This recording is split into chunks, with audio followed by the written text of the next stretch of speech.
Всем привет, с вами Бонд, и в этом уроке мы продолжим изучать инструменты в Photoshop. В последнем уроке мы остановились на инструменте текст, и теперь мы пойдем дальше. Следующий наш инструмент называется выделение контура и пишет, что он выделяет контур. Что имеется в виду? Если вы выбрали инструмент перо и нарисовали им что-то, например, треугольник, и вам нужно этот треугольник подвинуть влево-вправо, если вы, например, выберете инструмент перемещения, то вы не сможете подвинуть влево-вправо. Поэтому что вы можете сделать? Для этого вы можете выбрать вот этот инструмент выделения контура, щелкнуть на наш треугольник и двигать его куда вам надо. Вверх-вниз, слева-вправо. Также здесь еще есть один инструмент выделения узла. Вот эти точки квадратные, которые вы видите в треугольнике, это называются узлы. Если вы хотите их изменить, вы его выбираете левой клавишей мыши, и теперь вы его двигаете в нужную вам сторону. И как видите, вы изменяете вашу фигуру. Также вы можете выбрать другой узел и тоже его изменить. В принципе, с этим инструментом все, переходим дальше. Следующие инструменты: прямоугольник, эллипс, многоугольник, линия и тому подобное. Если вы выбираете инструмент прямоугольник и рисуете его, вы можете задать ему заливку. Если заливка вам не нужна, то обращу ваше внимание, что выбираете вот эту штуку, и тогда заливки внутри нет. Обводку, какую хотите, например, желтую, и ширину этой обводки можно регулировать. Можно ползунком, можно установить числовое значение.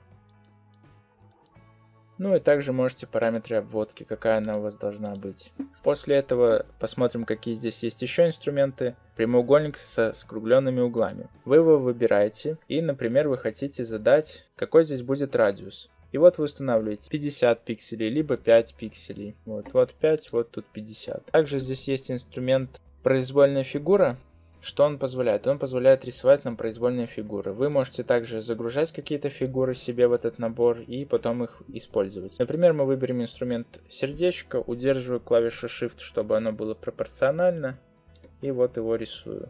Вот оно нарисовалось, вы также можете задать обводку, заливку и какая тут будет линия.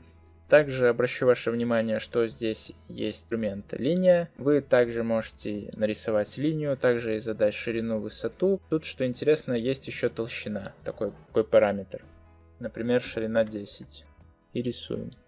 И вот у нас линия уже стала толще. Следующий инструмент, который мы рассмотрим, это инструмент рука. Он нам позволяет захватить точку, от которой мы будем двигаться. Например, я увеличил наше изображение, нажал левую клавишу мыши, и именно от этой точки я двигаюсь влево, вправо, вверх, вниз.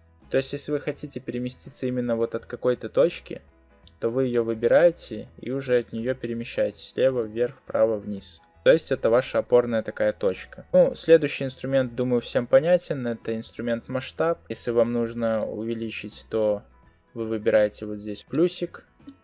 Удерживаете левую клавишу мыши и увеличиваете. Если вам нужно уменьшить, вы выбираете минус и уменьшаете.